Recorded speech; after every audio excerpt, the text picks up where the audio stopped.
Christian. Always good to see you. I'm excited to talk about connection today with you. Thanks, Eileen. Nice to see you too. And connection is actually top of mind for me because of, the book Radical Listening. The subtitle is actually The Art of True Connection. And I was speaking on a podcast about this, Eileen, and somebody said, so what drew you to writing a book about listening? And as I was answering that, I thought, actually, it's not listening so much that I'm interested in, but the fact that listening is a way of building connection between people. Go deeper into that. I'm curious. Your thoughts on listening as that bridge. Yeah. One of the little phrases I'm using nowadays, Eileen, is listening as the intervention. Really thinking that the part of whatever we're doing, listening isn't just the vehicle for it. Listening might be the thing itself. In fact, I was talking to people within a health organization, and we were talking about conversations between health professionals and patients. And I said that idea as well, and it really landed well. That sometimes what's needed, regardless of what's being talked about, Mm-hmm. the intervention is one person listening in a respectful way to someone else. What are your thoughts, Eileen? Yeah, it's funny. We talked about my dad in previous sessions, and it brings me right back to him. He was a Western trained physician. He used to teach classes on doctor patient relationships. And Yeah. it was one of his strong suits was sitting there and being quiet, listening Mm. to the patient so that they felt seen, they felt heard, and they felt valued. And I can't tell you how many times after he retired, and he retired relatively young and got into other aspects of well-being and wellness support for people.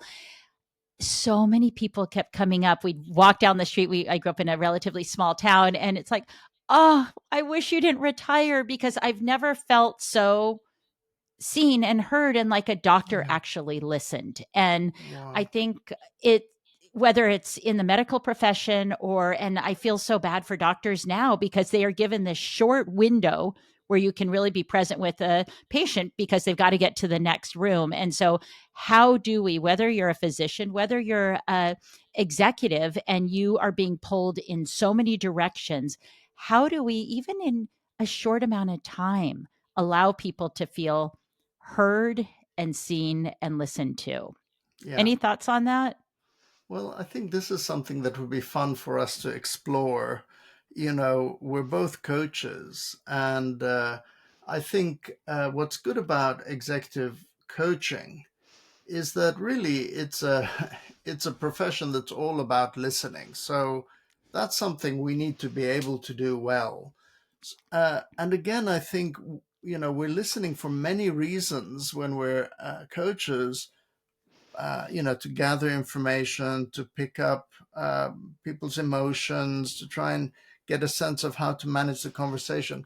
But I do think underpinning all of that is listening in order to build connection. So I wonder Mm-hmm. if we just explore some of the strategies we can do. And I'm thinking of busy professionals who are saying, look, Yeah. I'm not going to be sitting listening to someone for an hour, Yeah. but there's little things we can do to show that we're listening and therefore build connection. And one of the things I've tried, Eileen, let's say I'm facilitating a room full of people, is that when they're usually seated and I'm standing up. So when they ask me a question and I'm going to answer that question, I actually crouch down. So this idea of actually Mm. being at eye level with somebody, I think that's, showing. And you talked about, health professionals just now. And I was thinking of that as well. When let's say the health professional comes into the room, the patient is lying on a bed. Just that idea of coming down to their level Mm. to see Yeah. them eye to Yeah. eye. This is what I mean by the kind of this the things we can do to demonstrate that we want to be connected to other people. Yeah, I love that. It's funny. As you know, I recently was giving a bunch of talks, and at the very beginning, because it's when you're giving a talk and there's more than two people in a room, and we need to be able. How do we connect with people, and how do we Yes. have people feel seen and Yeah. heard? And I started each session, and it was a last minute decision on my part. I thought I need to ask them a question. So, their voice comes into the room, but that Yes. I can make eye contact with each and every person. And so, even though there were many people in the room, they answer the questions quickly. It did not take more than maybe 5 minutes out of my presentation time for me to make eye contact with each person as they spoke, and for them to know that everybody else in the room is listening as well. And I Mm. think even, leaders can do that when you're, working with your teams. If you have a larger team and you're having a team meeting, how might you even engage each person right out of the bat and show them that you're listening, and also model that for the rest of the team? Yeah, Eileen, that's perfect. And these are exactly the kinds of things I'm thinking about. Practical tips. And now, of course, the intention has to be genuine, right? I want to come back to intention. Hmm. It's not a technique, but more so a way of demonstrating your intentions. In your case, Eileen, you want to hear people's voices. You're genuine about this is a dialogue. So that technique is one way of demonstrating it. Everybody has a voice. You make eye contact with them. Everybody's listening to them. Um, you know, uh, when I speak at conferences, Eileen, one thing I decided early on is connection is kind of what I want to build even before we get started. I want some way to connect. And I've actually thought a lot about what are the different things we can do. And one thing was, when I'm running a small workshop and there's 20 people, for example, I'd stand at the door as they come in and say hello and just say hi, grab a seat anywhere. And that's intentional. I just want to Hmm. have that little interaction. And then one time I go to this conference and there's maybe 500 people in the room. So I'm thinking, oh my goodness, how do I? That's going to take me a long time. But even then, you know what I did? They were on big tables of, I don't know, 12 people or whatever. I actually went around each table, just said, hi, I'm I love Christian, looking forward to talking. And again, it's intentional and it's a way of, even before I get on the stage or wherever I'm going to be speaking from, there's been that initial connection. So I think one interesting thing that's emerging from our conversation already, Eileen, is this idea of being interested in connection. It isn't just like what happens in that moment. There's things we can do beforehand to Yeah. invest in those things as well. So I'm thinking about leaders, you know, um, all of these opportunities to build connection. And, every interaction, I often say, Eileen, every interaction is an opportunity either to build a connection or to avoid a connection. Yeah. I always say that with even when somebody is going into a difficult conversation, I always say, be think about that first sentence, because that Yeah, can either be your bridge to lean in and connect, or it yeah, can be a conversation ender, that yeah, first sentence. And so, how do we want that connection to unfold? And yeah. it does make me think of your book with Robert, Radical Listening, is really being clear on what are we listening for. So Hmm. what are we connecting for? What do we hope for? And I, even if we just zoom out and we think about the world we're living in, where loneliness is high, it's people are feeling disconnected. We still have so many organizations that have gone 100% virtual, Mm. or distance, and then others that are hybrid, fewer who are going back full time in person. I'd say most, right now, that I'm hearing about through our clients and other people, is it's hybrid. And so there's still a feeling of a disconnection. And I'm just thinking about, how do we connect in our world, in our everyday life, in our professional life, and Yeah. particularly with so many distractions, whether it's the news, whether it's the phone, whether it's the computer, the emails. It's a lot. And to just pause and say, I want to be present with this Mm. person in front of me, whether it is the barista, whether it is the person on your team, whether it's your family member. How do Yeah. we pause and really be present? I like that idea. And, it is really about being fully present and thoughtful.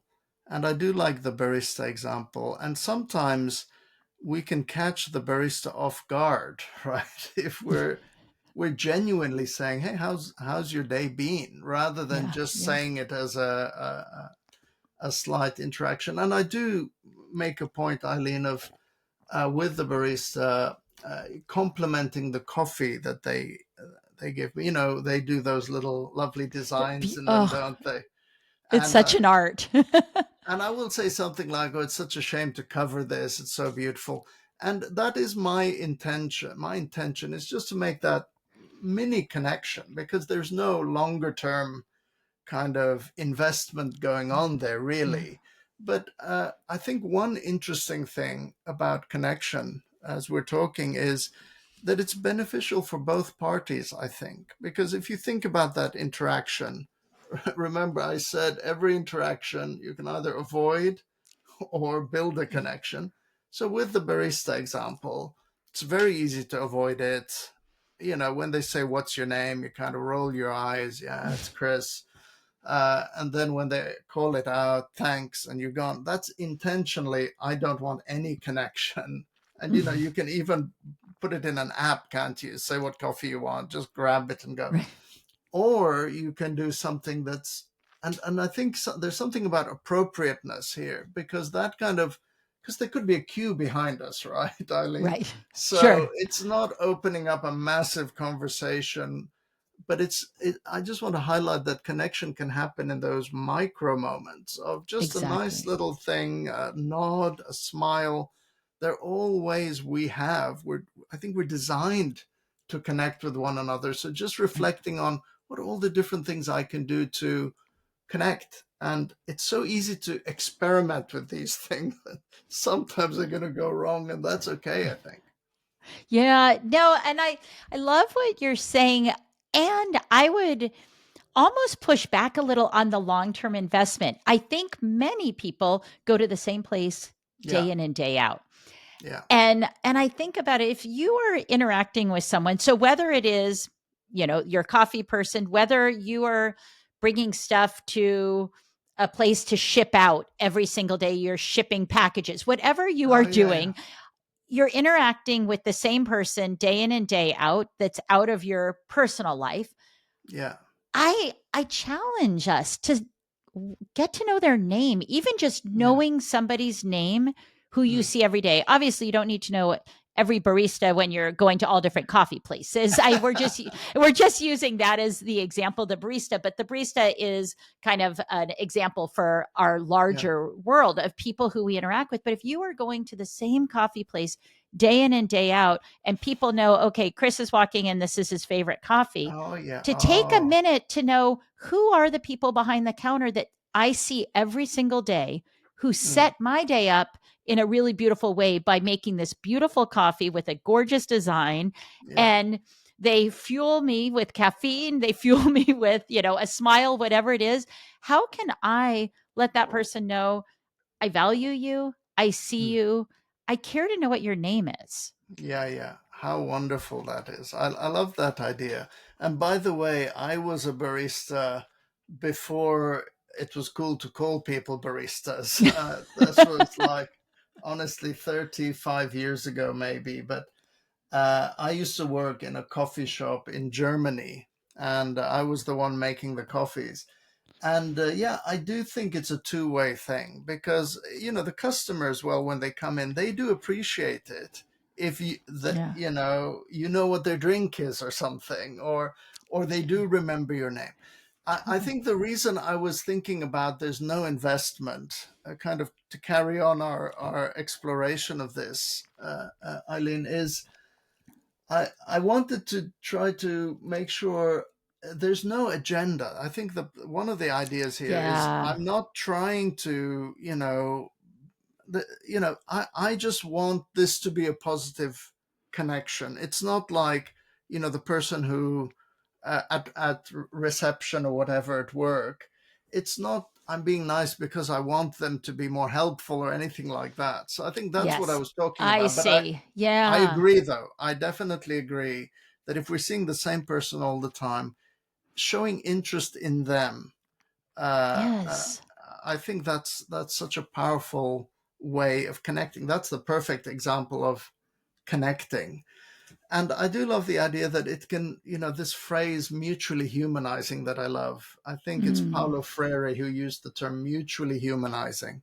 So I things that make us both feel a little bit better about being human, it's yeah. possible in many interactions. And I think we're missing out on them. And if we think about the reasons we're missing out, Eileen, it is I'm too busy, I'm too Mhm. distracted, I don't have time. And so I think we should take note of those things, the things that are getting in the way of us Mhm. connecting as well. Yeah. I love that. And, you had said something earlier about, well, we were talking this before the recording started. You had said something about, that people's diaries are busy. And I Yeah. wrote that down because what I loved is you did not say the human was busy. And I like us to start to think about disassociating our calendar with who we are. So Yeah. stop saying I'm busy. Your Yeah. calendar might be full, but you have agency over your Yeah. calendar. And Yeah. so where might you maybe let off some of the pressure on your calendar so that you can have mutually humanizing Yeah. experiences? Yeah. Yeah. And I think what we're saying in this conversation is those can happen in very small amounts of time. So, Yes. and if I'm having a bad day, if I think about it, I'm less likely to lean into those kind of connections. But that's ironic because that's probably when I'd most benefit from them, Yes. right? Yes, that's when you need it most. Yeah. Absolutely.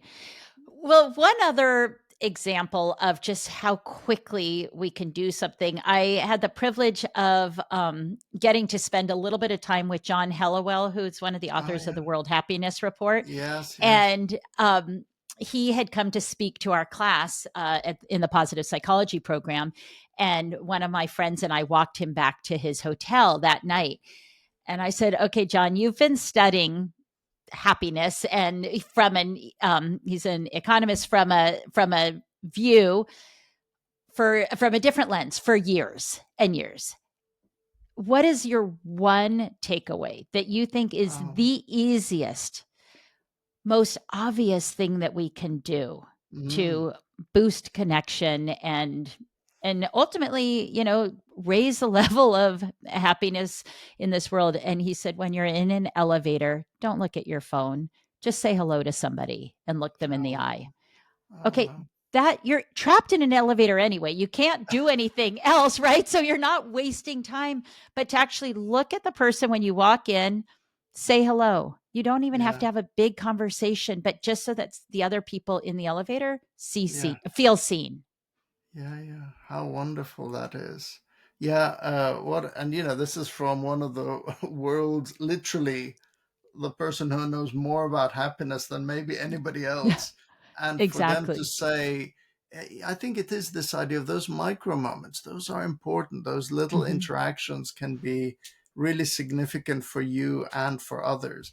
One thing popped into my mind about, because we often talk about Zoom or other, video conferencing things as getting in the way of connection. But there was I've been noticing that there's an advantage to Zoom or other platforms like this in that while somebody else is talking, you can put up a little emoji or share a thumbs up and that's not something that normally happens. So Yeah. again, I would urge people, and I had to cross my discomfort barrier to share the heart. If somebody Yeah. says something that really resonates with you, you know, we can do those things. And those are Yeah. tiny moments of connection that weren't available. I mean, it wasn't like in a previous meeting, I'd do the little heart or Right. something, or put up a little post-it note with a heart on it. Yeah. But we can on Zoom and other platforms. So I think maybe we need to take advantage of all the ways that we can connect with others. Yeah, I like that a lot, and you wouldn't be surprised, I'm big on those emojis, and I love how Zoom now you can have them floating up, you pick the emoji and it floats up, so that Yeah. so let's as we wrap it up, why don't we do this? Let's ping pong and maybe we get to 5 different ideas of something you could do in 1 minute or less to Mm, build a quick connection and have someone feel seen, mm, valued, listened yeah. to. I'll bounce it to you first. Yeah, I think you do this, Eileen, but simply saying, I love that. Mm, I think that's a really powerful word. It's not, oh, I agree, or that's actually a powerful word that carries some emotion with it. I think it builds connection because we're saying we both love that thing. That thing you just yeah. mentioned, we both love it. So I think that's one example. All right. I am going to say, I'm going to use your Zoom example because I think so many of us are on Zoom still. Is what is one question maybe that you can ask the people on your Zoom so that all of their voices come into the room? And it can Mm, be a question where it's one answer that really brings people together and it can take less than a minute. yeah, no, that's a great idea. People, and it increases this idea of interaction, doesn't it? Connection. I Yeah. think it's definitely a connector. I'm also thinking of use of silences. I mean, I know that might be a little Mm, bit yeah. surprising, but I think when somebody said something pretty powerful, or painful, or super exciting, just going quiet for a little bit, to almost this idea of allowing that thing to Mm, just sit there. And so, isn't it interesting? I think there could be that connection through a moment of just a pause, a little quiet moment. yeah. Yeah. Yeah. The power of silence. Yeah. Mm. I am going to give one that you are really good at, Christian, and that is listening to what's important to somebody. Oh, yeah. And when you talk to them next time, ask them a question about it. And you did that Mm. when I came back from presenting at Rancho La Puerta at the wellness spa. We Oh, were yeah. going to have a whole conversation about something unrelated. You said, no, no, no. Before we start, I want to hear how was that? And that that's huge. To me, you Yeah. knew that that was important to me and Yeah. you asked a simple question that allowed me to a know that you listened, you knew it was important to me, and then I got to savor that experience again. And Mm. so pick up on things that people say and follow back up. Yeah. Yeah. Thank you. And you're great at that as well, Eileen. You asked me about something that we talked about last time as well. And I do think, yeah, exactly. Those they're little hints that say this person, cares about the things that we've talked about. So I think these are all great strategies. I also like to pick up on unusual words. My Mm, conversational partner says, and I'm also honest when I don't understand a word in the context, or maybe I've never heard of that word before. It can feel socially uncomfortable sometimes to say, I'm sorry, I don't know what that word means. But for me, it demonstrates I didn't just want to let it go. And, I didn't really understand it. So I think it also builds connection because I'm saying, it's really important for me to understand exactly what you're saying. And I don't know mhm, what that word means, or in your context, I don't get what that is. So maybe asking questions that show that you're trying to really understand what the other person is saying might be a mm. connector as well. Yeah. And I think that is 5. And I will double down on what you just said. The smartest people I know ask the most questions. Oh, wow. That's a nice way of saying it. And Yeah. I I learn so much by them doing that, and it pushes me. I'm like, ask more questions, Eileen. Ask more questions. That's how it's how we connect. It's how we Yeah, broaden our yeah, perspective too, yeah. and how we can stretch our minds. I know we're going over the 5 now, but I also I also Yep, go for like it. This is your bonus, audience. This is your bonus. I also like the idea of really picking up on the kind of the energy of the other person and matching that energy. Mm, I think it's kind of a natural thing to do, but maybe social mores, social kind of conventions sometimes don't allow us to do it. But if somebody's being playful and joking, I think you're avoiding connection if you don't kind of join them with it as well. If they're kind of yeah. laughing and saying something, I like the idea of now you go playful as well. But equally, if somebody's had really bad news, you would lower your energy. So I think Mm-hmm. that's a way of connecting to say, look, we've got similar energy here. And, obviously, this is kind of an emotional intelligence thing as well. But I think, again, being interested enough in the person to really pick up what's going on for them and making sure we're matched at energy level, volume level, all of these kinds of things. Yeah, that requires, presence. It requires awareness and then that mirroring. I am going to end with a funny story on that because Okay. you brought up when you're on, Zoom or something, if you can use those reactions and give, Yeah. whether it's a heart or what have you.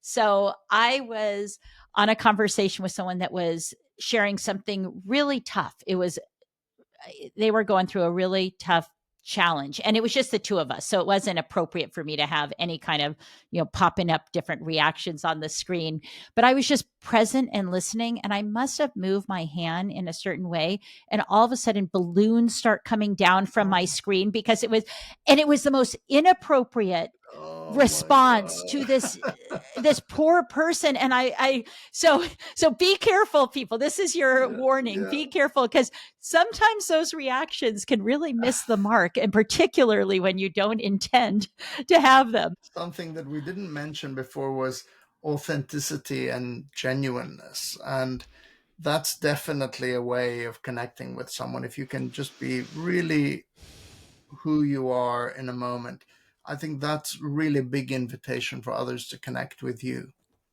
Yeah, this is going to sound like the most basic question, but if somebody is thinking, I hear that all the time, be authentic, be you, and I don't know what it means or how to Mm, do that.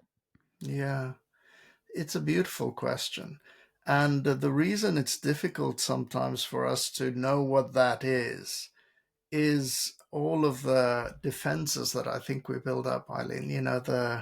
The mask. I call it the mask we wear, right? The professional mask or the Hmm. sports mask, whatever the mask is. And for me, authenticity is letting the mask slip. So if you could just Hmm. think, you know what, I'm being like this or I'm saying this, not because somebody expects me to do it or that's what the right thing to do is. This is what I really want to do or say. Yeah. And an example of that is if you're, uh, let's say at a funeral, which is such a uncomfortable but very formal thing, sometimes us getting obsessed about what is the thing, the correct thing to say, or what's the formal thing I should do in this scenario, that can actually get in the way of the Mm. genuine, authentic. And for me, the genuine, authentic thing is the real thing, and the acting things out is the thing that can get in the way. So I do think that applies to us in organizations as well. How do people behave around here? If the chief executive's walking down and I'm walking alongside them, what am I expected to do? And if I just had a thought like, hey, I was just wondering about, why ducks, swim the way they do. Mm. Now, you wouldn't say that to the chief executive, probably. So that's an Right. example of my authentic self is I just saw something and I'm like, oh, I wonder why ducks do this. That's me. That's Yeah. the real me. And then there's all sorts of reasons why I might not share that. So I think maybe that's a way of trying to uncover what is that real me? It's when I'm not performing for Mhm. others, probably.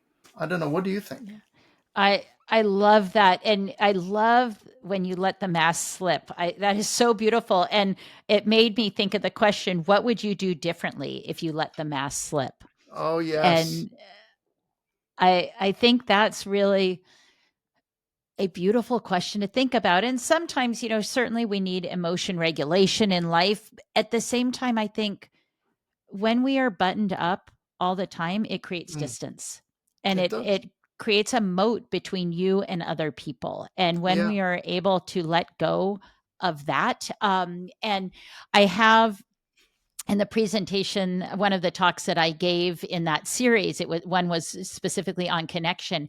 And the very first thing that I have a little chart of different things, and the first one is reveal, and that's how do I reveal who I really am. Yeah. And I Yeah. think we oftentimes keep that close to the chest, and that it does not serve us well Yeah. necessarily. And Yeah. so being able to play with, what kind of things can I say? So can I just say something about ducks to the CEO? Well, Yeah. that might actually let them Yeah. see a side of you that's Yeah. actually kind of a fun, frivolous side that thinks creatively, I mean, Yeah. so yeah, I love I that. like that. And imagine you're walking somewhere nice with somebody else. I like this idea of exploring it. People asking you questions about, what would you consider to be your real self? And if, as you're having this conversation, and they ask you, what's your biggest ambition or whatever, any inclination to say, oh, this is what I should say, that's giving Hmm. us an idea of what the mask or Yeah. the mask is. And the mask is pretty well embedded in many of our Western societies and education systems. Hmm. There's a lot of, I should say this, I should say that. Hmm. So another way of thinking about this is just becoming more critically aware of what are the things that I believe or I've been told I should do, and we just become aware that that's a mask, and masks aren't terrible things. We need them No, to sure. operate. But knowing that that's a mask will probably help us to say, well, I know that in the formal situation I shouldn't be talking about ducks, but that knowing that that's the mask. But what I really want to do is, I've just noticed that I'd like to say something about it. I think knowing that is kind of fun. So I love Yeah. this idea, Eileen, of getting to know ourselves, and it can be a lifelong journey. So it doesn't have to be it's suddenly discovered. We can learn about ourselves, put ourselves in different situations, and see, well, how do we react when we don't think anybody's watching? That's probably who we really are. Yeah, I like that a lot. And Christian, the other thing that it just makes me think too, if you are struggling to think about who I am at my most authentic self, you can try this, let the mask drop. Also, think about the people in your world who you feel show up authentically. What are they Yeah, doing? What yeah, is allowing you to lean in that they do? I think we can learn so much from others who yeah. are showing up in the world the way we hope to show up. Yeah. And this is one of those where I'm thinking, oh, I should probably keep the mask on, but this is a duck moment. But I think, what about hanging out with a pet or an animal, you know? Because I think the mask thing comes from, we don't want to be judged by other people. That's why Hmm. we put a mask on. And, when I first started teaching at university, Eileen, I was feeling very imposter syndrome. And I just was like, I can't believe I'm standing here at front of the Yeah. classroom. And, I was literally wearing a suit, Eileen. I had a suit with a necktie and that was really the mask. And, Yeah. I look like somebody important. I must be important because I'm wearing a jacket and a necktie. But I hated that. I hate having Yeah. neckties on. And that's an example of, well, soon I realized I don't have to do that in order to do what I want to do. That's not necessary. So coming back Yeah. to the weird idea, maybe hanging out with a pet and just being, who you are around the pet, that'll give us clues as well of the kinds of things we like. Do we just want to be chill with it? Do we love going around? We're running around playing. Are we petting it all the time? Do we want it to sit on our lap? Kind of get to know when we don't have the fear of being judged. And I don't Yeah. know, Eileen, cats might be judging me, but I'm hoping they're not. I don't know. Well, I do know people probably would not want me to show up the way I do with my dog because I sing him a lot of songs that are so Ah, bad. there So, you are. Well, that's so I you. promise, I promise my team and my clients that I will not sing to you. Yeah, well, there's the beautiful thing there. Thank you, Eileen, for saying that. Because in one of the books I wrote called Advanced Coaching Practice, we talk about certain tensions of coaches or of leaders. And there's one tension which is called being who you are and being who your client needs you to be. Mm, And I think my argument in that book was this is a tension that exists. It's not an either or. You can still mhm. be who you are and be respectful of where you are, right? Yeah. So, one of the other things about connection, which we talked about in a previous conversation, was that we make sure that we dress appropriately for where we're going. So if I'm Mm, going to work in a gym, for example, I'm going to meet my client in a gym, I'm not going to go wearing a suit. But right. if I do go to a corporate headquarters of a legal firm, I'm going to wear appropriate clothing. So I think, yeah, that is possible, but we have to really know who we Know are your audience. and then adapt to where you Yeah. are. Maybe it's a who Yeah. you are and where you are kind of scenario. Yeah.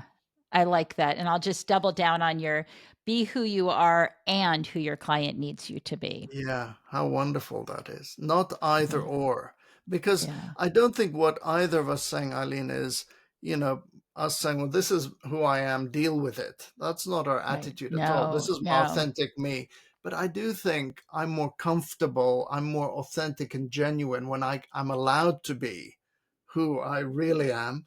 And then I choose to blend in appropriately to where I am. So maybe something like Yeah. that. Yeah, and that's it's great for leaders to think Mm, about that. How yeah, who am I and how do I show up? And yeah, how do I have the awareness and presence of mind to be who my team needs me to be so yes, that I yeah. can help them bring out the best in them and their most authentic self. How wonderful. Perfect. Yeah. Christian, thank you for joining us today on What's Possible. Thank you, Eileen.